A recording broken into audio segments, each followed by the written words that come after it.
Y en la primera enseñanza que hablamos, el primer miércoles que hablamos acerca de la parte histórica, nosotros nos dimos cuenta o abordamos ciertos temas acerca del animismo, panteísmo, acerca del politeísmo, del monoteísmo, y vamos a argumentar algunos de esos principios y ver algunas de sus debilidades para nosotros aprender a presentar una defensa de aquello que creemos.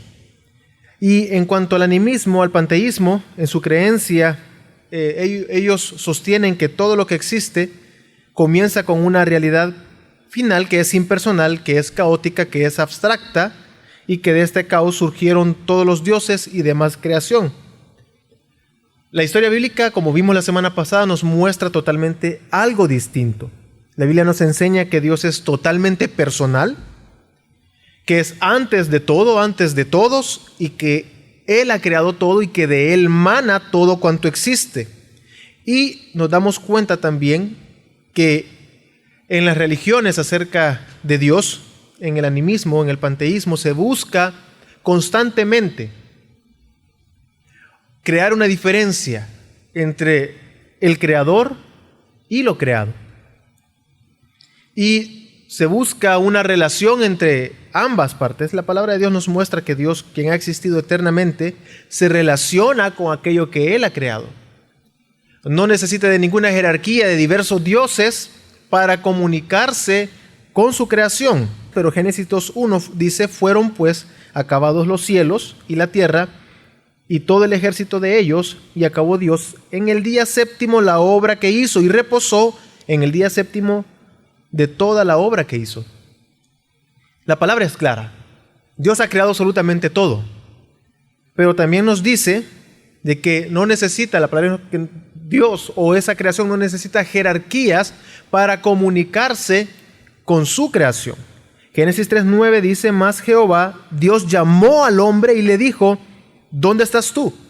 Cuando el hombre pecó, Dios se comunicó directamente con su creación, con el hombre, y lo llama a rendir cuentas. No necesitó nada más que dirigirse al hombre, y él es un ser personal. Dios es eterno, a diferencia de la creencia acerca de Dios.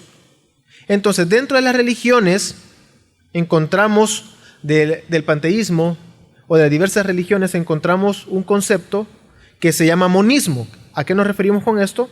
En que la materia, lo físico, lo psíquico, todo cuanto existe es uno. Precisamente el panteísmo muestra que Dios es uno con todo lo que existe. Así que la lucha constante es botar o derribar esa creencia en nuestra mente de que estamos divididos y somos separados de todo lo demás creado.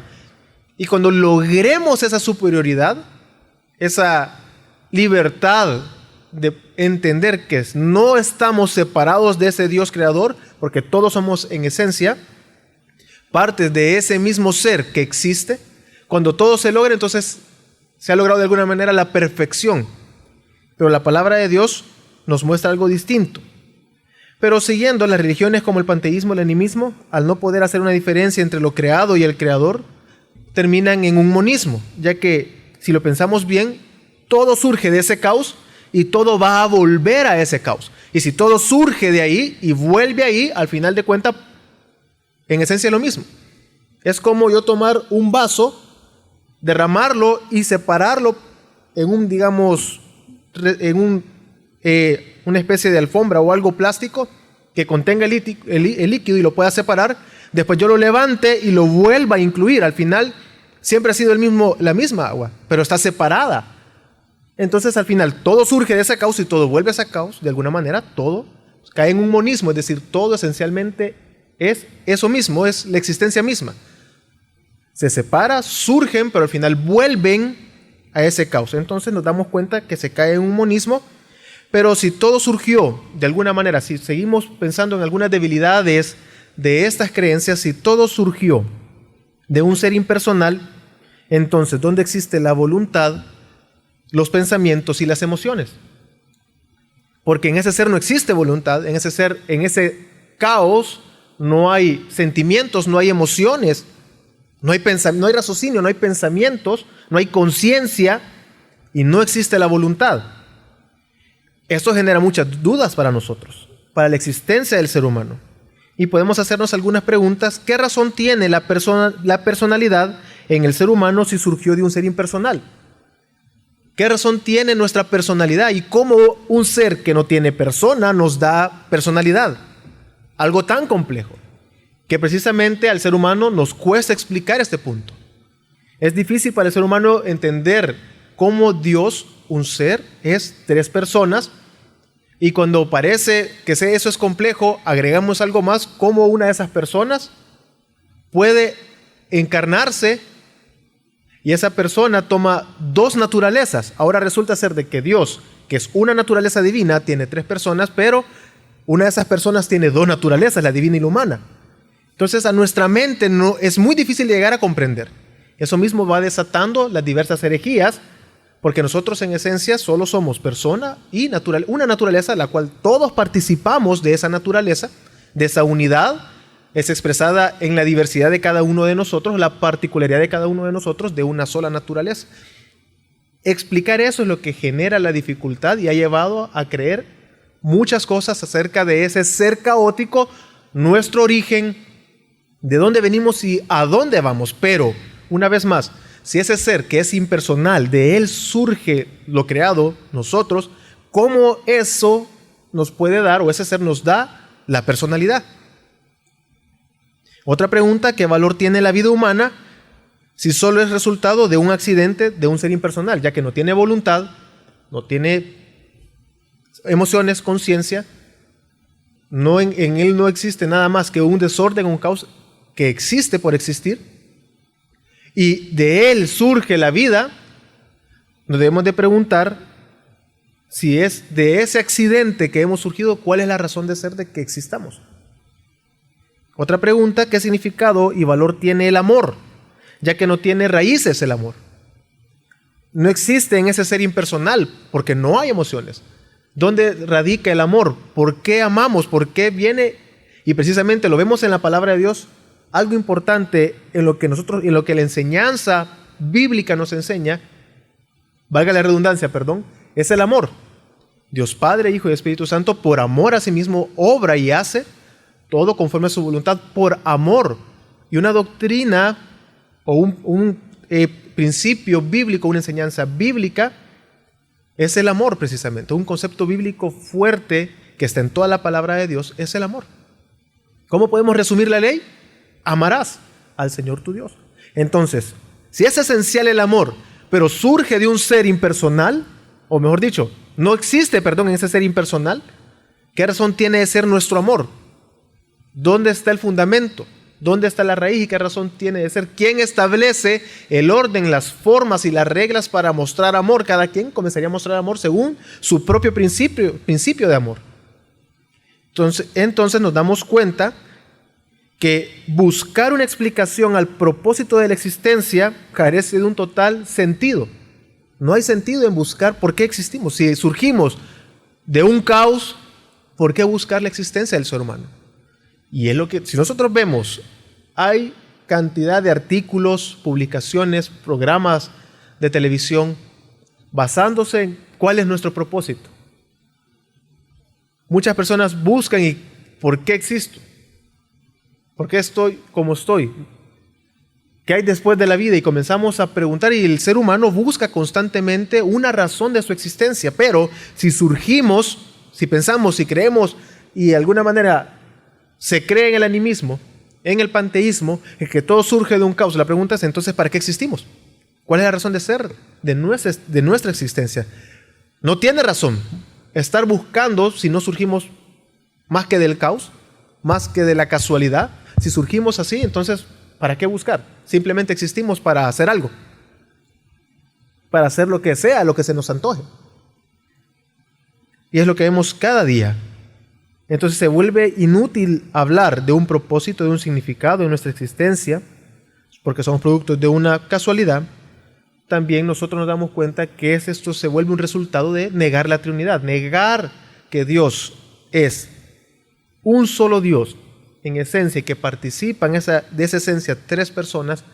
Precisamente caemos en un despropósito, en un sinsentido de nuestra existencia. Entonces, de esta manera podemos ver cómo esta doctrina es esencial y necesaria para construir una cosmovisión correcta. Es por eso que esta doctrina es cardinal, es esencial. Entonces consideremos también que estos temas que estamos hablando abren una puerta muy amplia, muy extensa, para discutir acerca de nuestra fe cuando hablamos con alguien que no cree en Dios.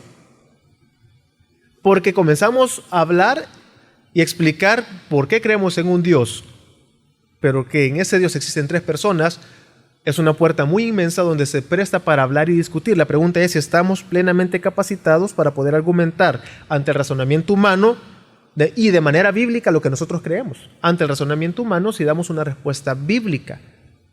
Ante el razonamiento que nos encontramos de las personas que no creen en Dios o que creen que surgimos del caos o que no surgimos de nada más que de la pura casualidad. Una vez más, es totalmente fundamental que nosotros tengamos clara y de manera bíblica la doctrina de la triunidad. En este argumento de un Dios impersonal, no tiene sentido que nosotros o que el ser humano adore a los dioses que han surgido de ese caos. Porque al final de cuentas, ese Dios o esos dioses que han surgido del caos tienen y prácticamente participamos del mismo final. De donde se surgió, a eso mismo se va. Entonces, ¿qué razón tiene de adorar a un Dios que al final va a volver y va a dejar de existir? La palabra de Dios por eso es muy clara al decir que Dios permanece para siempre, que Dios es eterno, para entender que más allá de todo lo que existe hay un propósito en Dios, porque Él es Dios. Entonces, ¿cómo adorar a un ser que no tiene la capacidad de existir en sí mismo y que depende de un caos de algo que no tiene persona, que no tiene voluntad, que no tiene razonamiento y que no tiene emociones? Hablando de una perspectiva humana.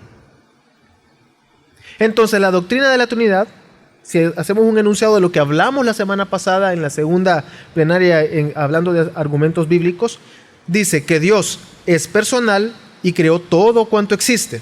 Dios es totalmente distinto a la creación, está aparte, aunque surgimos de Él y por Él existimos, Él solo es puro, nosotros no somos puros en nosotros mismos. También que posee dentro de sí la unidad y la diversidad. Así que Dios es autocontenido, es un Dios autocontenido por cuanto existen 3 personas. El ecosistema, si queremos llamarlo, o la autoexistencia o el ambiente en el que Él vive es su persona, en su divinidad, en cada una de sus personas. Otro, entonces, de manera que nosotros podemos experimentar por ese Dios un propósito y verdadero sentido a nuestra existencia, porque Él, que es un Dios eterno y personal, Él da nuestra personalidad. Entonces Él da sentido a la existencia. Por eso el ser humano debe de buscar constantemente y fervientemente entender esta doctrina y buscar al Dios de las Escrituras. Entonces eso es debido a que Dios, que es personal, da origen a todo aquello que tiene persona, es decir, nosotros. Por otro lado, el amor humano tiene sentido y propósito solamente en Dios. ¿Por qué amamos? Si viene a ser algo importante en la existencia humana y motivante el amor, y nos damos cuenta que el amor es algo fuerte en la vida del ser humano, entonces necesita tener un propósito y una razón de la existencia del amor en la humanidad. Entonces sabemos y entendemos que si Dios, quien es un Dios personal, creó todo cuanto existe, Él da propósito, en ese mismo Dios está el amor. Su amor y su comunión entre Padre, Hijo y Espíritu Santo, y el amor entre ellos es eterno por cuanto es eterno, tiene un origen eterno. En un Dios creado, nos damos cuenta entonces que el amor, en un Dios que es creado, el amor es una fuerza, podríamos decir, o algo que es latente o está potencialmente existiendo, esperando que de ese ser personal o algo o de ese Dios surja la creación. Porque hay una jerarquía dentro del caos. El caos crea un Dios y ese Dios crea a algo más y así sucesivamente. Entonces el amor, mientras no haya pluralidad, entre no haya diversidad en la existencia, ese amor no puede manifestarse. Mientras que en Dios, quien es eterno y que en Él está la unidad y está la pluralidad, por cuanto es Dios, Padre, Hijo y Espíritu Santo, el amor es eterno porque está en Él. Y Él manifiesta ese amor en sí mismo y su amor es hacia sí mismo. Entonces, el amor de la existencia humana está fundamentado únicamente en Dios. Entonces también debemos de entender que la pluralidad humana es realmente un reflejo de la personalidad, de las personalidades del Padre, del Hijo y del Espíritu Santo. El ser humano si nosotros pensamos bien, el ser humano, el peor castigo que se puede dar en la cárcel a una persona no es en sí estar encerrado, sino el aislamiento. Cuando la persona no tiene contacto con nadie, más que consigo, la persona comienza a desvariar. Porque necesitamos relacionarnos, necesitamos mostrar amor. Y entonces nosotros nos damos cuenta que nuestra personalidad es un reflejo y debería ser un reflejo de las personalidades del Padre, del Hijo y del Espíritu Santo. Entonces, no podemos negar la doctrina de la Trinidad. Negarla nos lleva a perder nuestra alma, negarla nos lleva a perder el propósito de nuestra existencia. También nosotros hablábamos, continuando un poco, también nosotros estábamos hablando la primera semana acerca del naturalismo filosófico. El naturalismo filosófico lo que hace es negar la existencia de Dios. Está el caos, pero del caos surge todo, pero no hay un Dios. No es que el caos dé origen a Dios y después Dios da origen a los ángeles, después Dios da origen a las personas y así sucede. No hay jerarquías. En este caso, el naturalismo filosófico lo que dice es que del caos surge absolutamente todo cuanto existe y no hay Dios. Después de la existencia humana, todo vuelve al caos y simplemente deja de existir. Así como argumentamos todo lo anterior, lo podemos argumentar acá y no lo voy a repetir. Entonces, el ateo, aquel que no cree en Dios, niega que hay un Dios, entonces también pierde su alma al no aceptar la existencia y todo carece de sentido. Hay otro punto que quiero que veamos. Otra de las creencias es el monoteísmo. Otras enseñanzas acerca de Dios la encontramos y vimos la primera semana los testigos de Jehová o el Islam. Ellos creen en un solo Dios, no hay un Dios y tres personas. Entonces ellos creen en un Dios, pero que es unipersonal. Esto tiene muchos problemas, o querer sostenerlo tiene muchos problemas, y de cierta manera se termina cayendo en un monismo, es decir, que todo esencialmente participa de lo mismo. Una cierta forma vemos el monismo. ¿Por qué? Porque debemos de nosotros ver de que si es Dios una persona, como muestra ese amor, como muestra diversidad, si es uno. Y podemos preguntarnos, hay ciertas preguntas, por ejemplo, ¿acaso la Trinidad, la triunidad, es la respuesta a las preguntas de la existencia humana? ¿Acaso no se puede creer en porque necesitamos, esencialmente el ser humano busca por naturaleza un Dios? Entonces, la respuesta es Dios. ¿Qué necesidad hay de que sea tres personas? ¿Acaso no puede ser una persona? Como enseña el Islam, Alá es Dios y en Él no hay pluralidad. Es herejía decir que hay más personas en esa divinidad, como así dice el Corán. No se puede creer eso, y los testigos de Jehová creen que Jesús es creación. Pero, ¿acaso es necesario creer que es un solo Dios, tres personas? Y quiero que veamos algunas cosas. Creer en un solo Dios, en un Dios que es unipersonal, nos lleva entonces a preguntarnos cómo se experimenta el amor, dónde está el origen del amor. Si la creación, sin la creación, este único Dios que tiene una persona, ¿cómo muestra ese amor? El amor es mostrado hacia otra persona. El amor es mostrado entre esa persona en sus interrelaciones, es decir, en las relaciones con otras personas. Pero un Dios que tiene una sola persona no puede experimentar amor. Volvemos al punto anterior, entonces el amor está potencialmente ahí, pero no se ha manifestado, sino hasta que hayan personas, hasta que haya diversidad, ese amor es mostrado. Por eso no es lógico creer en un Dios una sola persona. Entonces los testigos de Jehová, de igual manera, al igual que el Islam, enseñan un solo Dios, pero ellos, o podemos agregar de que la exégesis que ellos hacen acerca de Jesucristo es muy pésima. No tiene sentido y no pueden argumentarlo a partir del texto bíblico. Entonces, un Dios unipersonal no es autocontenido. ¿Por qué? Porque necesita la creación. Y si necesita esa creación, entra ya en un ciclo de dependencia con la creación. Probablemente, y si vemos el Islam, vemos a Alá, que prácticamente es alguien que demanda simplemente obediencia, y hay castigo y juicio. No hay tanto, y no se resalta tanto el amor, sino un juicio, un castigo. Y ante esto hay algunas cosas que podemos argumentar en cuanto a la autosuficiencia o que Dios se autocontiene. Cuando hablamos de persona, una persona piensa, una persona tiene voluntad y en parte la personalidad es definida por las interrelaciones, por las relaciones que existen.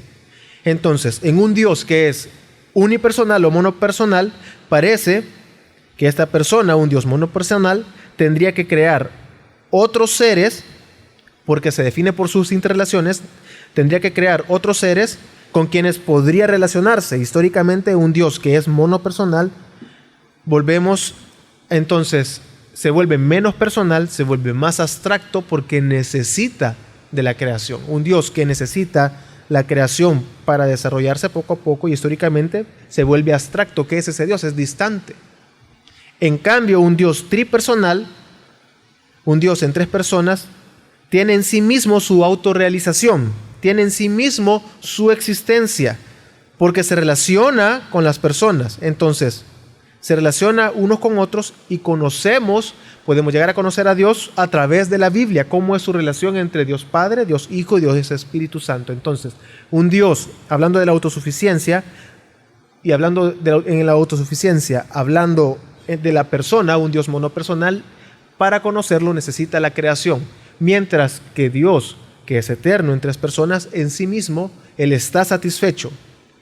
Como comunicador o la comunicación en Dios, si es monopersonal, caemos en un problema. En un Dios que es monopersonal, en cuanto a la comunicación, nos damos cuenta que antes de que la creación existiera, no hay comunicación, no hay palabra, no hay un intercambio entre Dios y algo, porque es monopersonal o es unipersonal. A diferencia en cuanto a la comunicación, argumentando a favor de que Dios existe en tres personas, nos damos cuenta que siempre, desde la eternidad, Dios, que es en tres personas, se alegraba de comunicarse y mostrar su amor y profundo amor y comunicarse, y hay una autorrealización completa en Él mismo. No necesita crear nada para comunicarse, para hablar, para generar una relación y una comunicación. No necesita crear nada, a diferencia de un Dios monopersonal que necesita crear algo para comunicarse, para relacionarse. Siempre hablando de la autosuficiencia, ahora hablando del amor. En cuanto al amor, creo que ha quedado claro, un Dios que es monopersonal, unipersonal, tendría que crear a otra persona o cosa para poder amar. Entonces, antes de la creación, el amor divino era solo una característica latente, potencial, no activa en ese Dios monopersonal. En cambio, en un Dios tres personas, nos damos cuenta que su eterno amor es en Él mismo, entre las personas. Entonces, su amor busca glorificar al otro. Su amor busca que el Padre busca la gloria del Hijo, el Padre busca la gloria del Hijo, el Hijo busca la gloria del Padre, y así sucesivamente nos damos cuenta que ese amor en las personas busca la gloria de la otra persona, no necesita a otra persona para mostrar amor. Él es autosuficiente. En un Dios monopersonal nos damos cuenta que el amor carece de sentido porque ese ser humano es imperfecto, entonces el objeto de amor es imperfecto, el amor. Si lo amarramos con el juicio, el amor se detiene. En cambio, Dios, que en esencia es amor, Él se ama a sí mismo, se siente satisfecho en sí mismo, Él es amor y muestra su amor y su juicio a la vez. ¿Cómo? En la cruz. Siguiendo con este punto de comparar entre un Dios con una persona y Dios, tres personas, ¿cómo Dios puede al mismo tiempo ser santísimo? ¿Cómo Dios puede ser justo? ¿Cómo Dios puede ser santo? ¿Y cómo Dios puede ser misericordioso a la vez? El punto clave en cuanto a los musulmanes y los judíos que creen en un solo Dios, los judaizantes, la cuestión principal es el perdón de los pecados. Si el ser humano ha pecado, un Dios monopersonal, ¿cómo puede ser justo y misericordioso a la vez?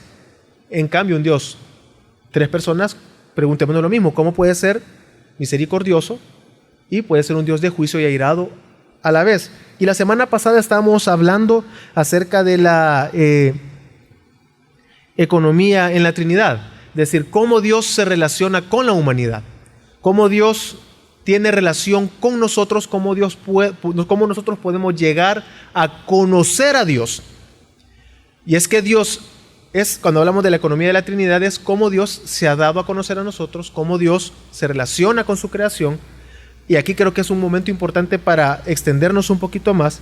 Un Dios que tiene una persona, un Dios monopersonal, para perdonar una de dos: o detiene sus juicios o ama. Así que su perdón se vuelve arbitrario. Tiene que hacer uno a la vez. Si todos han pecado y el argumento principal en el Islam y judaísmo, que son monoteístas, es el perdón de los pecados del ser humano, del que peca, entonces nos damos cuenta, ¿cómo lo va a perdonar si ha pecado? ¿Bajo qué argumento si ha pecado? ¿Es culpable? O emite un juicio o ama. Inmediatamente pasamos a la siguiente lógica: la salvación comienza a ser por obras prácticamente. El que se porta bien, entonces ese recibe el amor. El que se porta mal, entonces ese recibe el castigo. Salvación prácticamente por obras.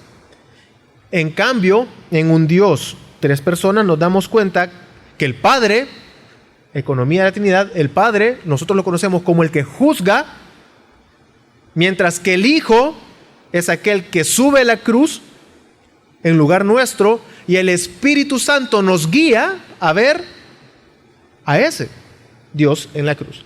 En la cruz nosotros sabemos que Dios perfectamente, el Padre, emitió un juicio, y al mismo tiempo vemos su gracia. Él es airado, Él es justo, y al mismo tiempo nosotros vemos su bondad, vemos su misericordia, vemos su gracia. Otro argumento es si Dios, ese Dios, con los arrianos, no sería en todo caso con el modalismo.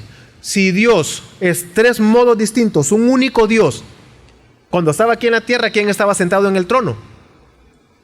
¿Quién estaba juzgando y sosteniendo toda la creación si estaba aquí en la tierra? No hay una lógica en un Dios monopersonal.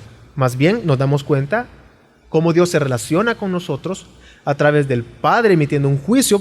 Podemos ver a Jesús en la cruz en lugar nuestro, y al Espíritu Santo hoy en nosotros, guiándonos a ver y a comprender y a conocer a Dios a través de su palabra. Entonces, vemos fácilmente cómo creer en un monoteísmo no tiene sentido, porque caemos en salvación por obras. Como un Dios, ¿cómo encontramos un amor si depende de la creación? Porque un Dios monopersonal no puede mostrar amor hasta que existe la creación. Fácilmente que Dios puede ser santísimo y misericordioso a la vez.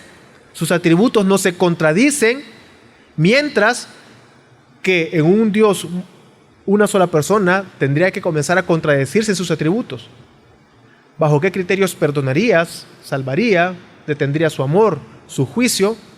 Mientras que en Dios, tres personas, su amor es eterno, sus atributos entran perfectamente en armonía, no se contradicen y actúan a la vez. Algo que no podemos ver en un Dios, una persona.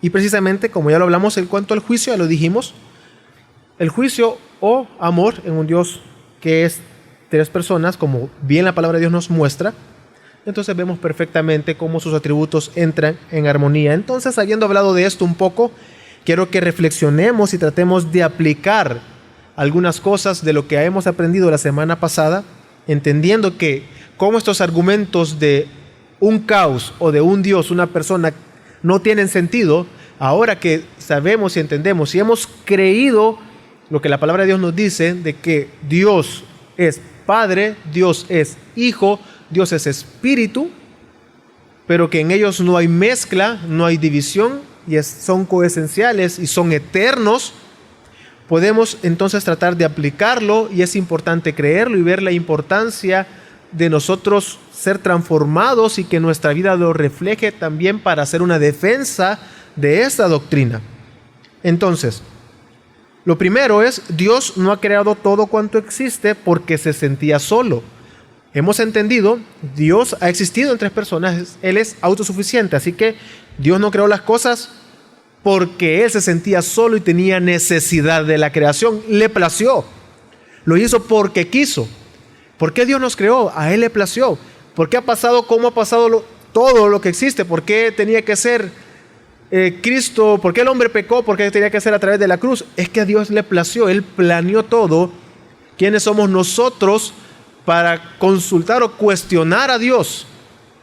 Así que Dios creó todo, no porque estuviera solo, sino porque Él quiso. De alguna manera podemos leer Isaías 48:12. Óyeme, Jacob, y tú, Israel, a quien llamé, yo mismo, yo el primero, yo también el postrero. Así que Dios ha estado y ha existido siempre y existirá siempre desde antes, porque Él es el primero, y seguirá existiendo después. Ha creado todo por soberanía, por voluntad, porque Él así quiso. El ser humano no le es de provecho a Dios. Nuestro pecado no lo hace menos divino, nuestra rebelión no le hace menos divino, ni que nosotros nos volvamos perfectos. A Dios lo hace más Dios o lo hace más perfecto. Él es autosuficiente, Él está pleno, completo en sí mismo por cuanto es Dios.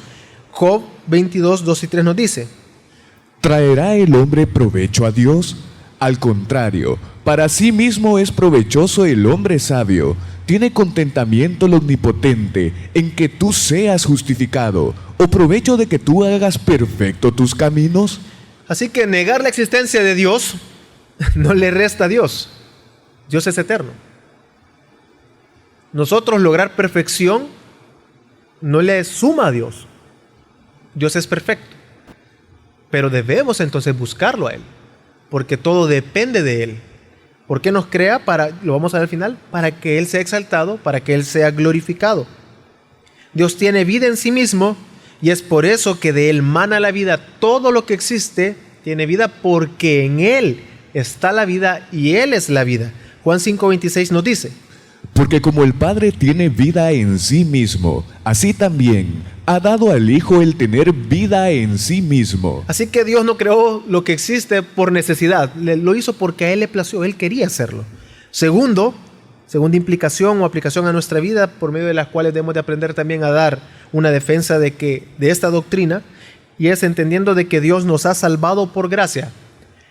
Y debido a lo que acabamos de estar mencionando, si Dios creó, no necesitaba nada nada le demandó a Él que creara. Lo hizo porque le plació. Nuestro pecado no le resta, nuestra perfección no le suma, y Él es Dios perfecto y eterno. ¿Por qué nos salva después de que el ser humano, quien creó básicamente o creó en un estado de bondad y se rebeló en contra de Dios? ¿Por qué nos salvó? Por gracia. Dios nos salvó porque Él es un Dios de gracia, porque Él es eterna e infinitamente un Dios de gracia. El amor eterno de Dios entre las personas es mostrado hacia la creación al perdonarnos, al salvarnos, al proveer de un Salvador. Entonces debemos de adorarlo, debemos de exaltarlo, pero debemos de entender que si nos ha salvado es por gracia. Efesios 1:5 nos dice: en amor, habiéndonos predestinado para ser adoptados hijos suyos por medio de Jesucristo, según el puro afecto de su voluntad. Y Efesios 2:8 nos menciona: porque por gracia sois salvos por medio de la fe, y esto no de vosotros, pues es don de Dios. Así que Dios nos predestinó, desde antes de la fundación nos predestinó. O sea, ya vemos ahí la gracia. Efesios 2:8 dice: porque por gracia sois salvos. por medio de la fe. Así que vemos que Dios, que ha creado todo, no por necesidad, nos salva a pesar de nuestra rebelión. Nuestro pecado no le resta, pero Él mostró su gracia al proveer de un Salvador. Así que si negamos la doctrina de la Trinidad y comenzamos a creer cualquier concepto de Dios, necesariamente comenzamos a caer en una salvación por obras, como ya mencionamos, en creer en un Dios unipersonal, o creer en un caos. El hombre comienza a agradar o a buscar adorar a algo, entonces caemos en un error. Es por eso que lo único que nos puede salvar es el Evangelio, que está contenido en la palabra de Dios, que nos guía a creer en ese único Dios que es tres personas. Tercero, el cuerpo de Cristo está llamado a vivir en comunión, y es que todo ser humano busca relacionarse con otras personas. Como mencioné, el aislamiento solo trae problemas a la existencia del ser humano. Por naturaleza buscamos relacionarnos. Dios creó al hombre, Dios creó a la mujer. Bueno, Dios creó al hombre y dijo, no es bueno que el hombre esté solo, así que Dios creó a Eva. Incluso antes de que Eva existiese, Dios creó al hombre y el hombre tenía una comunión directa con Dios. Así como leímos al principio, cuando pecó, Dios llamó a Adán. Vemos cómo el hombre desde el principio ha necesitado relacionarse. Así nosotros, como la iglesia, como el cuerpo de Cristo, debemos demostrar al mundo a través de nuestra comunión y relación entre nosotros, esa relación, reflejar la comunión que hay entre Dios, Padre, Hijo y Espíritu Santo. Entonces, quiero que leamos Efesios 4, que nos dice y nos muestra la importancia de nosotros. Efesios es un libro que habla acerca mucho de la unidad en el cuerpo. En el capítulo 4, la importancia de nosotros permanecer y buscar la unidad. Efesios 4, 1 al 3. Yo pues, preso en el Señor, os ruego que andéis como es digno de la vocación con que fuisteis llamados, con toda humildad y mansedumbre, soportándoos con paciencia los unos a los otros, en amor, solícitos en guardar la unidad del Espíritu, en el vínculo de la paz. Así nosotros, como iglesia, tenemos la necesidad y la obligación de mostrarnos al mundo en unidad, precisamente para así mostrar que Dios realmente existe, un Dios y el que dice la palabra de Dios. Esa fue la exhortación que podemos ver, también podemos ver cómo Juan 17 muestra a Jesús en su oración pidiendo al Padre, Padre, que ellos sean uno, que nosotros seamos uno, así como tú y yo somos uno. Así nuestra unidad da testimonio de la unidad que hay en Dios. Vemos Juan 17, 21 al 23.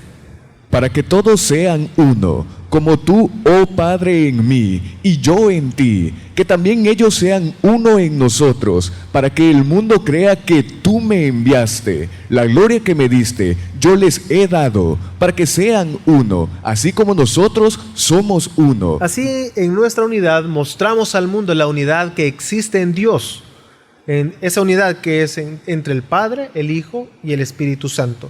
Pero también debemos de ver y entender que el ser humano busca desesperadamente darle sentido a la existencia misma. Dios mismo es el que da sentido y el único que puede dar sentido a la existencia. Solo a través del Dios Trino podemos llegar a disfrutar de todo cuanto existe y comprender la razón de ser por la que estamos acá existiendo. No es para nosotros, es para Dios.